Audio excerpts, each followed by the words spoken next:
Hello, I've found myself in a studio with a camera, so I thought I'd take the opportunity. I'm here in Sydney, Australia, to just throw in my thoughts and my, 20 years of research now into this whole phenomenon that's unfolding as I speak, called the Occupy movement. Came out of Wall Street, of course.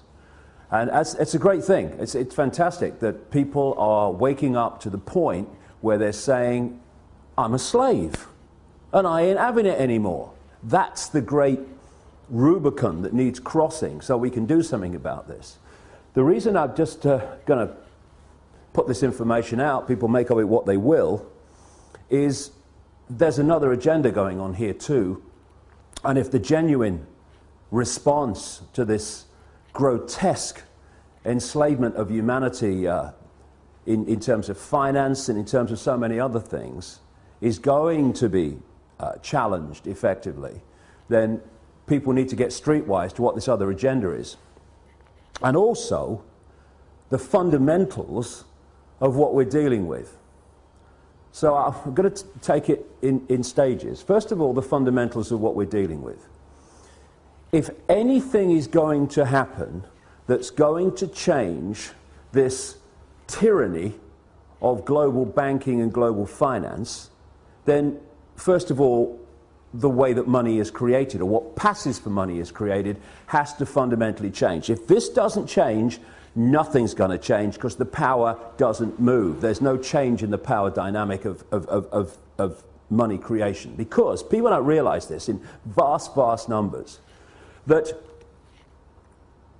when you ask the question, how is money created, where does money come from, people have this kind of feeling, what, it's the government's in it? No. Overwhelmingly, massively overwhelmingly, it is not the government. It is private banks, which, if you do the research, owned by the same people under different names, the same network under different names.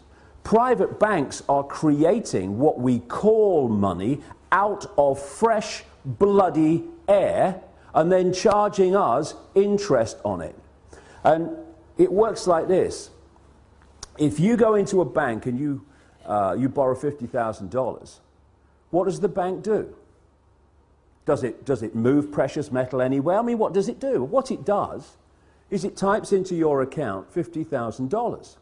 And from that moment, you start paying interest on $50,000 that has never, does not, and will never exist. Fresh air, theoretical money called credit.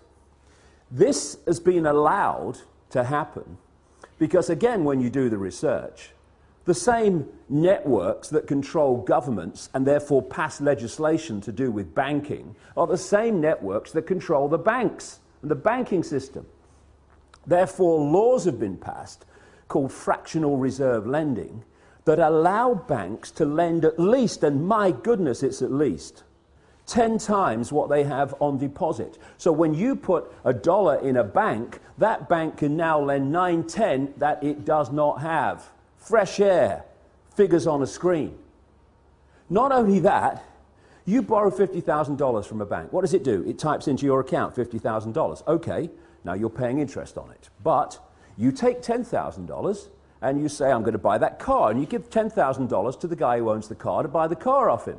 Now the guy who's received your $10,000 that was created out of nothing in the original $50,000 now goes and deposits the 10 grand in his own bank. Now that bank can lend 10 times the 10 grand that was created out of nothing in the first place. This is what's going on. And then if you follow one loan, $50,000 or whatever, you follow that through the banking system, and that one loan allows the banking system as a whole to create phenomenal amounts of non-existent money we call credit from that original non-existent credit loan. This is how the banking system, ladies and gentlemen, have taken the world over. Why wouldn't it when they can do that? And there's another little scam here. All written in on purpose, cold, calculated. When you go into a bank and you borrow $50,000, the bank creates, even in this theoretical, ludicrous way, $50,000.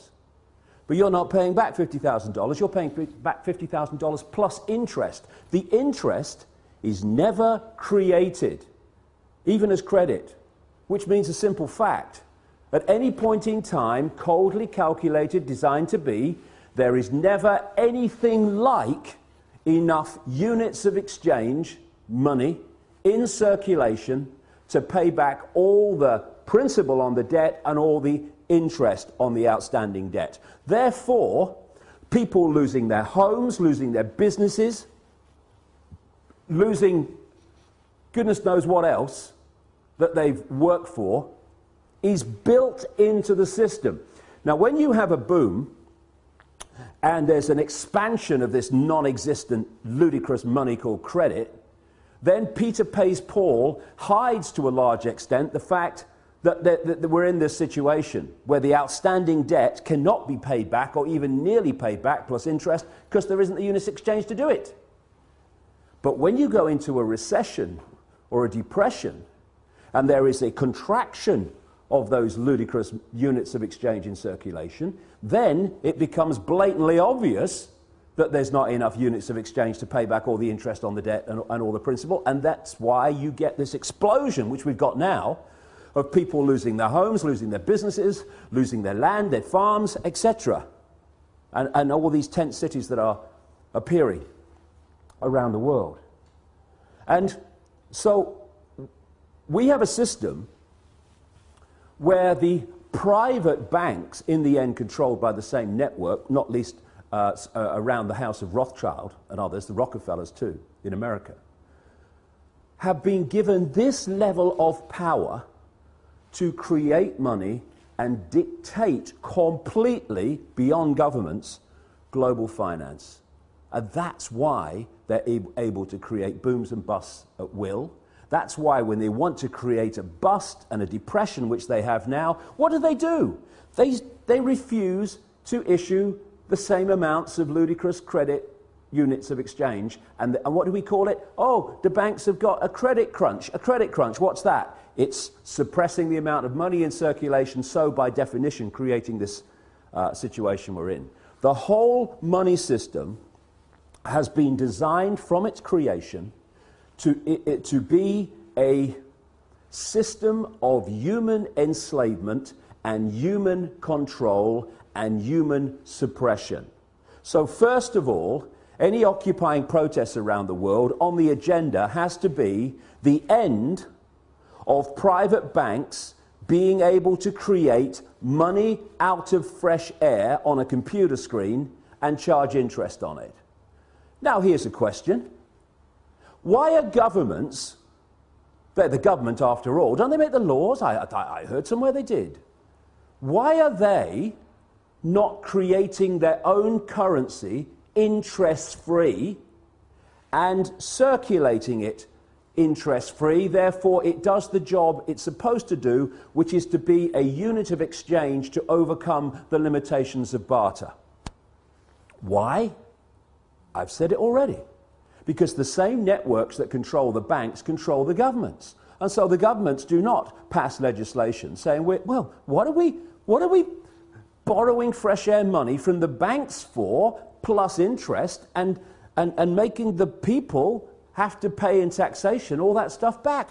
All we got to do is create our own money interest-free, because you see, at the moment, the very unit of exchange which allows economic activity to happen is created at the very start as a debt by people borrowing money from banks called credit. It's a debt from the start, the very unit of exchange in the world. It's crazy, it's insane. Number two, that has got to go. No more governments, and we need to redefine what we see as government too. No government borrows money at interest from private banks. Ludicrous. Then there's another thing. Like I say, whether we have a boom or a bust is decided by this very banking system.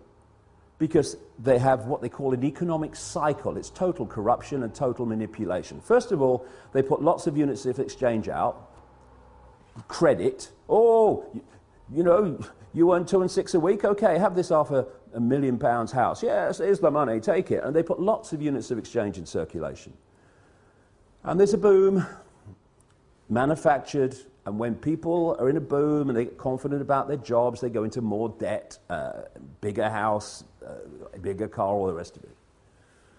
And then what they do at an optimum point, this is what they did in 2008, is they take or create an excuse to take money out of circulation. Now the economic activity generated by that amount of money in circulation is no longer possible. And we move over here, fishing line coming in now, to a depression or a slump. People do not lose their homes overwhelmingly because they don't want to work anymore. They lose their homes because there's not enough economic activity to generate the income to pay the mortgage. Companies don't go bust because they think it would be a bit of fun. They go through a bust because there's not enough demand for their products at a time of a downturn when the money in circulation is being reduced. And what happens? The banks that have created this problem in the first place, they take the homes, they take the businesses, they take the land, they take the real wealth for having not been paid back money that has not, does not, and will never exist. This is the power that the governments, controlled by the same network, have given to the banks to control planet Earth. Anything that comes out of these Occupy protests that does not include demands, not taking no for an answer, this has got to go, it's going to change nothing. And there's another couple of things, maybe a few more, that I'd like to get across to those that are brilliantly protesting around the world. Because there's nothing more manipulatable than genuineness that isn't streetwise. And what we need to do, if we're going to really bring an end to this outrageous, inhuman nonsense, is we have to get streetwise pretty damn quick. Because there are people, vultures, flying around, flitting around these protests, not least in Wall Street, trying to direct it in a certain direction that will make the world more enslaved and more unjust than it is now. There's certain coordinates, 3 will do in this presentation, if you like. 1, where does this network behind the banking system and behind governments and behind the transnational corporations, where does it want to take us? Okay? Well, simple. It wants total control over the entire human race, mentally, emotionally, physically, and financially. And to do that, and there's a few, compared with the 7 billion global population, there are a handful of people at the core of this in full knowledge of what they're doing. They have to constantly centralize decision-making. Because the more you centralize decision-making, the more power the few have over even greater numbers of people. The other thing that goes on is the more you centralize power, the more power you have centrally to centralize even quicker. So the process of centralization of power, it's been given a word now for a long time called globalization. This can move quicker and quicker and quicker through this process of centralized power, more power to centralize even quicker.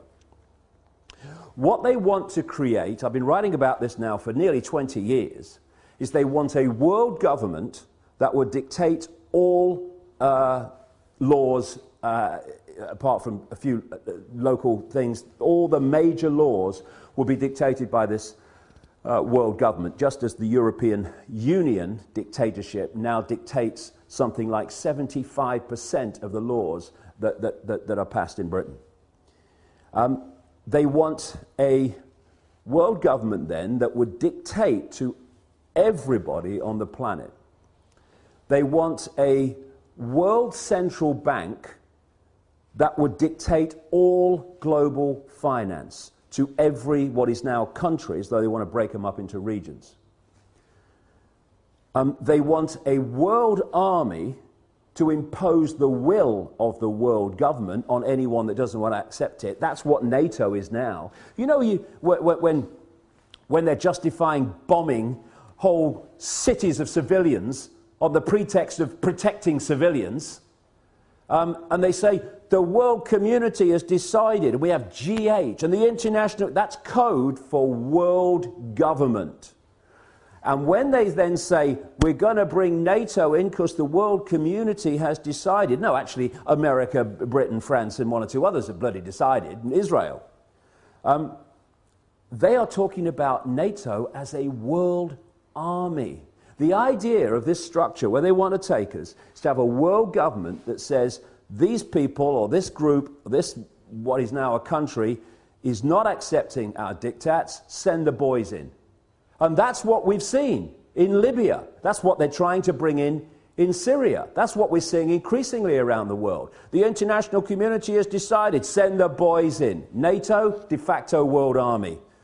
International community, G8, de facto world government. We're seeing it being moved into place.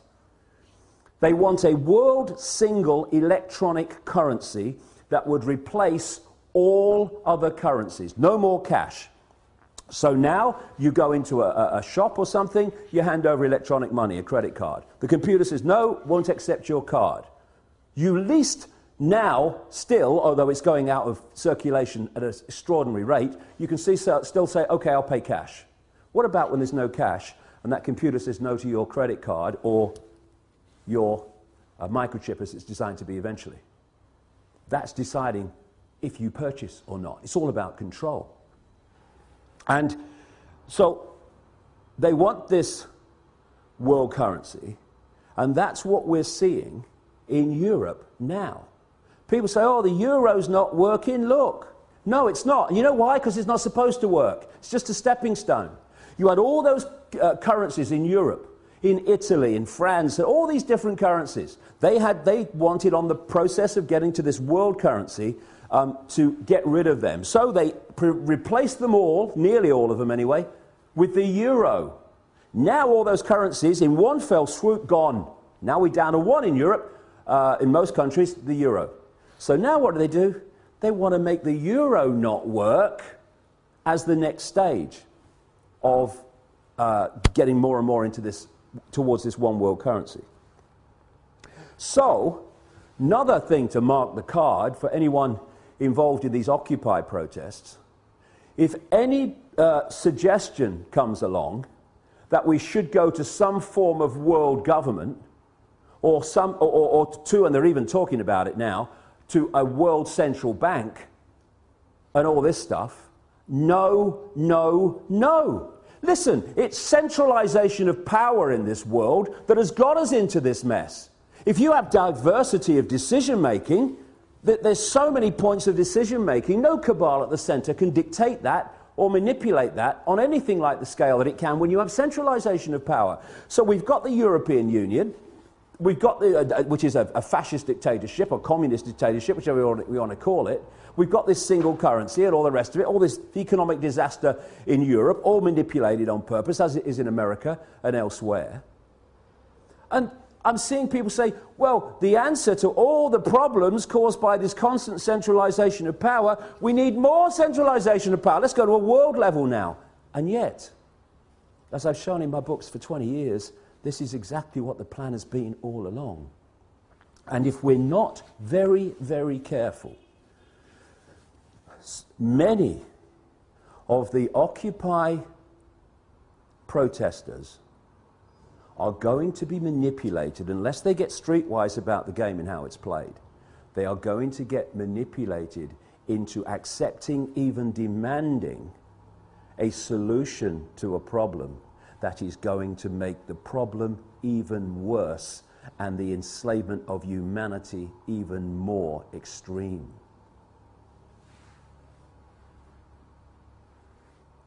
When you look at where they want to take us, which is into this centralized global dictatorship, Then you look at the main technique that they used to take us there. I gave it a name a long time ago now. Problem, reaction, solution. Dead simple, devastating. At stage one, you create a problem.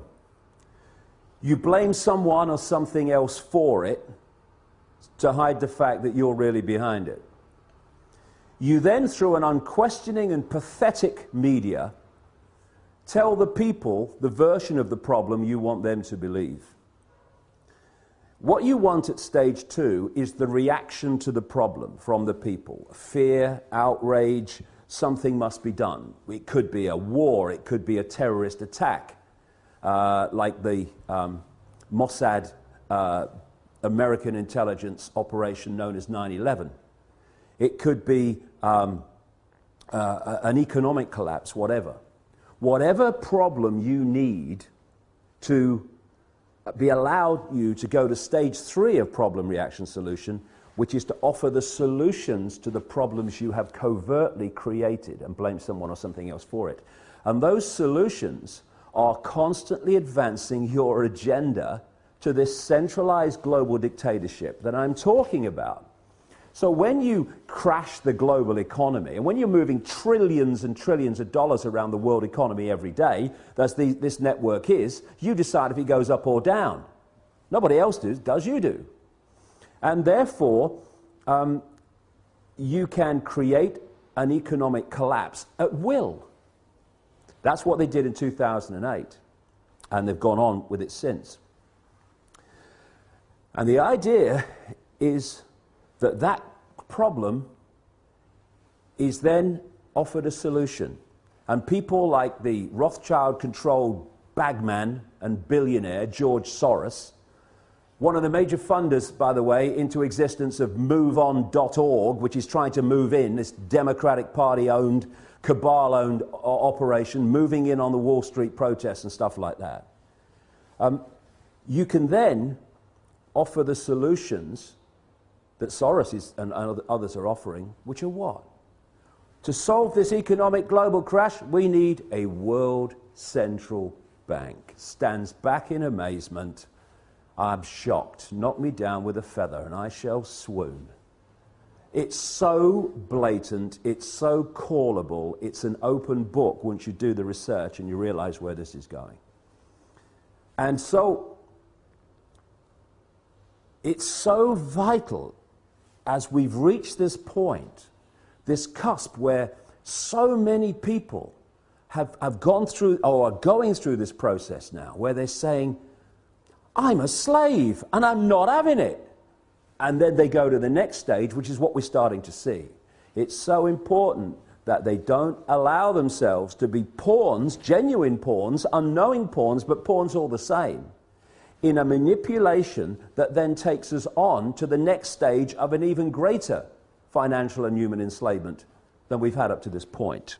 Because this is a vital area.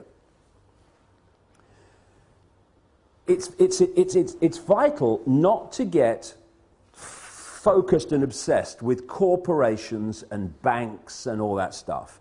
It's about control. It's about human control. And the form it takes doesn't matter to these people.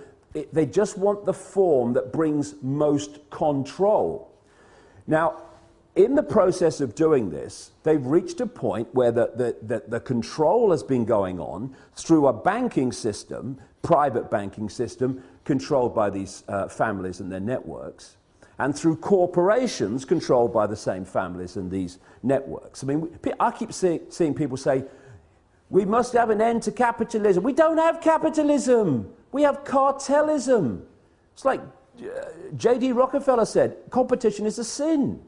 We have an oil cartel, a pharmaceutical cartel, a biotech cartel, on and on it goes. And these are the cartels of these families. This is how they control and dictate at this point. But they want to go to the ultimate level of human control, where they don't have corporations as we know them anymore. And so if we can get caught in, yeah, get rid of the corporations, I'm all for that. But the question is, to be replaced by what? And this is the structure they want. They want the world government, the world central bank, the world currency, the world army to implement the will of the world government, and then they want the world government ministries. Read 1984. George Orwell, real name Eric Blair, wasn't coming from his imagination. He had access to the projected agenda through the Fabian Society. Exactly the same Fabian Society that Aldous Huxley was a member of, and thus had the inside knowledge to write a prophetic novel called Brave New World. They were coming from knowledge of what the projection was. Huxley, it seems, supporting it, and Orwell not supporting it, trying to expose it. But it's still the same source of where it came from. This has been going on for so long. What they want is the world government and then the World Ministry of Oil, which would take over all the oil corporations, all the oil infrastructure, all the oil finance, everything. They want a World Ministry of Health that would take over all the pharmaceuticals and encompass what is now the World Health Organization, a Rockefeller Rothschild creation, by the way. They want a World Ministry of Trade that would encompass the World Trade Organization and dictate global trade from a central point. A World Ministry of this, a World Ministry of Biotech, and all the rest of it. And so they want to absorb the corporations as they are now into these ministries for the ultimate global dictatorship. And the same people behind the banking system now and the corporations now will be controlling the world government and the ministries. But the same thing, but it will go on to a much higher level and a much more coordinated level of human control. So, they will want people, protesters against the outrageous injustices and grotesque actions and behavior of the corporations, to call for the end of the corporations, call for the end of the banks. Yes, fine. But we have to dictate what replaces them. Diversity from the center. Control that people have of their own lives in their own communities. Not what they want, and what I have to say, speaking now, I'm seeing happening around the world in these protests, having the cabal you were protesting against dictating what this stuff is replaced by. If we go there, more and more centralization of power, we'll live in a global fascist state within 10 years. Our children and grandchildren will live a lifetime bloody nightmare. Or we can go this way and saying we want power from the center to people in their communities. So no central cabal can dictate the lives of everyone in a country or a state, never mind everybody on the bloody planet. And one final thing. You know, these organizations that move in, like moveon.org, I mean, I wish the bloody would, sooner the bloody better, that are Soros funded and Democrat Party controlled, and all these people. And then I mean, if people, you know, a lot of the people in the protests, they hear this bit, they'll be going, boo, what are you doing? Because I've seen them do it to people. Global warming caused by humans is a bloody giant hoax. It's been created to justify dramatic changes in society and control in society to advance this very agenda I'm talking about. Because if you're playing problem, reaction, solution, and you want, therefore, to present global change, you've got to generate global problems to which you can offer global solutions. Climate change. Everyone's affected. We need global laws. What's international law, by the way? Oh, international law. International law is law that everyone on the planet is supposed to obey. This is the world government international law coming into place. Anyone does a modicum of basic scientific research, they will see that human-caused climate change, notice it's climate change since temperatures started falling. When they go up again in the sun cycle, it will be global warming again. But do a modicum of research, and you find that the whole idea was a scam. Anything that Al Gore's involved is a scam by definition. He knows nothing else. And yet, we're having these organizations like, was it 350.org? and these others, oh yes, we must have climate change legislation. Yes, come on, build me prison a bit more. Give me some carbon tax. Let's have it. High five. Because that's the way we've got to solve the problem. The way we solve the problem, we take our freaking minds back and stop having them dictated by other people. You must believe this, you must believe that. And you know, again, this might upset a few people, but you know I don't care. When I see around some of these protests someone on a microphone speaking the words and then everyone repeats the sentence, then he says another sentence and everyone repeats the sentence, and we want freedom. People say to me, oh yeah, but that's giving everyone a voice. No, it's not. It's giving them the right to repeat what he's saying. It's not giving them a voice. It's turning them into groupthink, which is how we got into this mess. Individual think, unique think. That is what will get us out of it. Breaking out of these patterns of collective response and behavior. So, I'm not interested in 350.org. Take your bloody nonsense about climate bloody change and go somewhere else. We're trying to bring about real change here, not selling another aspect of a global agenda. And move on .org and everyone like you go and do your bloody work somewhere else. Take your Soros money somewhere else. This is going to be a revolution that's going to make a difference. It's going to be a revolution of people, not organizations, not cooperating with their own enslavement, individually, and yes, together, collectively. This is a great opportunity to make a difference. But we need to get streetwise, and we need to get these parasites of the genuine energy of the people who've concluded, I'm a slave and I'm not having it, out of this whole deal. Because if we don't, they'll take it over and they'll do what every other one has done when it seems like some change is taking place. Look at Obama. Change, I stand for change. No, you don't. You stand for business as usual, and then some, as we've seen. It's just a word. Real change happens in changing real lives, not in spouting the fricking syllables change or change. One syllable, two syllable, one syllable. It doesn't bloody matter, does it? Because when Obama says it, it could be 50 bloody syllables. Nothing's going to change for the better, because he ain't there to do that. So we have to do it. Come on, let's go.